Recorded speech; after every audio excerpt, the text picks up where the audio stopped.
sabemos la generalidad de las propuestas de Javier Milei, el candidato que más votos ha sacado en las primarias del domingo pasado. Hay que tener en cuenta que esas propuestas son disruptivas y muchas de ellas apuntan, por ejemplo, a achicar la cantidad de ministerios, a una dolarización en la República Argentina, es decir, que se deje de utilizar el peso como moneda corriente, pero también habló y generó una gran polémica del cierre del CONICET. Javier Milei dijo que el CONICET tiene el doble de empleados que la NASA. Y también ahondó en algunas críticas especiales porque dice que mucha gente no tiene funciones o prácticamente es ñoqui en ese organismo de investigación. Con nosotros está el doctor Guillermo Docena, es investigador del CONICET y está ya con nosotros para poder hablar unos minutitos. Doctor Docena, ¿cómo le va? Eduardo Bataglia lo saluda, buen día. Buen día, Eduardo. ¿Cómo estás? Un gusto nuevamente estar en contacto. Igualmente, hacía mucho que no hablábamos. Doctor, en primer lugar, ¿usted fue parte o encabezó un desarrollo que fue un avance categórico contra una alergia que justamente padece el candidato libertario, Javier Milei, ¿es así? Sí, exactamente. Nosotros hace muchos años, de hecho yo hace 30 años que estoy trabajando en alergias alimentarias y bueno, esta semana me enteré a través de un periodista que él es alérgico al pescado y por eso fue un poco que surgió toda esta idea, ¿no?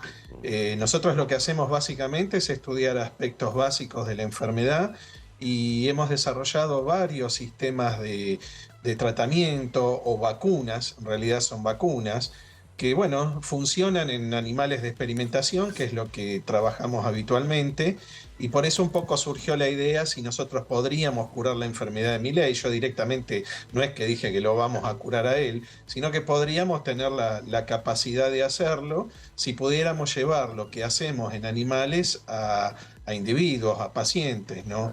Y la gran diferencia es la financiación que uno necesita para realizar este tipo de estudios, que obviamente no la tenemos, por eso no la hemos hecho. Claro. Doctor, ¿y este tipo de desarrollos, cuánto tiempo llevan desde que comienza a analizarse la cuestión a resolver hasta que se logra, por ejemplo, una vacuna? Y en general son años, son muchos años, o décadas, o en muchos casos nunca se llega a tener una vacuna.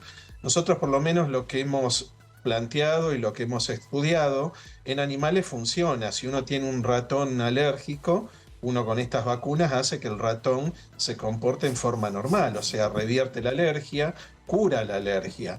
Eso después hay que trasladarlo al plano de ensayos clínicos en humanos y bueno, ahí puede llevar desde algunos años hasta también, Claro. en muchos casos nunca se llega a tener un producto, una vacuna o una droga que funcione efectivamente porque estamos hablando en un caso de ratones y otro caso de humanos que no son exactamente iguales, ¿no? Doctor, Todo eso requiere tiempo e inversión. Y como investigador, porque usted también se desempeña en universidades, se desempeña en otros rubros, ¿no? de la misma medicina, ¿no?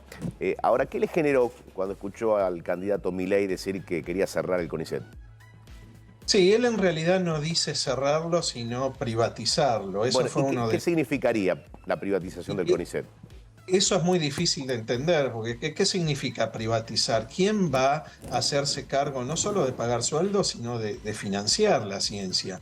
En todos los países del mundo y sobre todo en los que son más desarrollados y más apuestan a ciencia, el Estado interviene, porque las políticas científicas las debe definir el Estado. Y luego los privados pueden intervenir, pero siempre es con un fin, digamos, mercantilista o un fin de tener una ganancia. La ciencia no es algo rentado. La ciencia es generar conocimiento y luego se aplicará.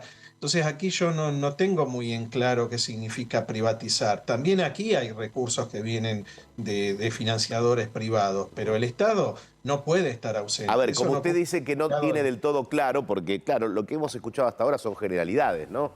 De cada uno de los candidatos. Y en el caso de Milei dijo, bueno, quiero privatizar el CONICET. ¿Qué le preguntaría a Milei con respecto a esa privatización que él quiere poner en marcha?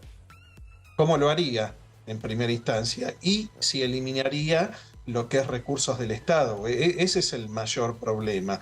Como les decía, usted piense en una empresa privada que va a financiar un estudio, los intereses van a estar definidos por la empresa y va a tener un fin rentable. Entonces eso no es la ciencia básica que se hace en todos lados. Yo no estoy en contra de la financiación privada. Lo que sí debe ser un mix, debe ser algo compartido entre el O sea, Estado. que siga siendo el CONICET del Estado, pero con un mix de aportes privados, quizás para que el andar del CONICET no sea cuestionado por todos los sectores. Digo, ¿podría funcionar mejor el CONICET tal como está hoy, sin que participen privados? Yo no veo mal que participen privados y de hecho participan privados. Hemos estado hablando otras veces durante la pandemia de lo Sí. que es vacuna para COVID. Nosotros estamos desarrollando una vacuna para COVID y es un consorcio público-privado. El Ministerio de Ciencia y Técnica ha puesto recursos y hay un privado que es donde se va a producir la vacuna que también está poniendo recursos. Por lo cual yo no lo veo mal. Ahora, cuando habla de que se privatice totalmente, ahí sí que no me queda claro. Sí, y cuando dice, por ejemplo, que tiene más empleados que la NASA, ¿eso qué le genera?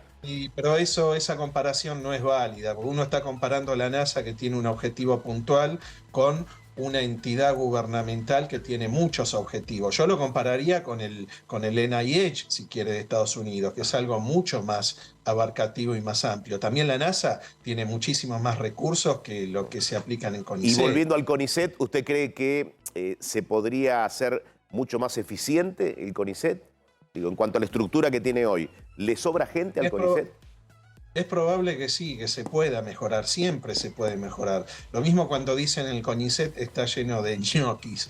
Yo no entiendo cómo un investigador o un becario puede ser ñoqui. Nosotros somos evaluados permanentemente. Entonces yo creo que hay que separar, que no es lo mismo el que está con una función administrativa que el que realmente está haciendo ciencia. Tampoco digo que los administrativos sean ñoquis porque lo desconozco, pero no se puede generalizar en todos los empleados que son todos ñoquis o que nadie va a trabajar, porque realmente no me imagino cómo es un ñoqui en CONICET.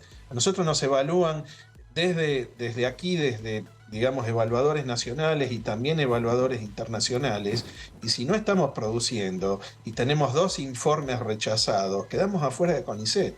Por eso no entiendo bien Eso es bueno cuando dicen conocerlo eso. también. Claro, ¿a qué se refiere? Bien. Doctor Docena, gracias por su tiempo. Que tenga un buen día.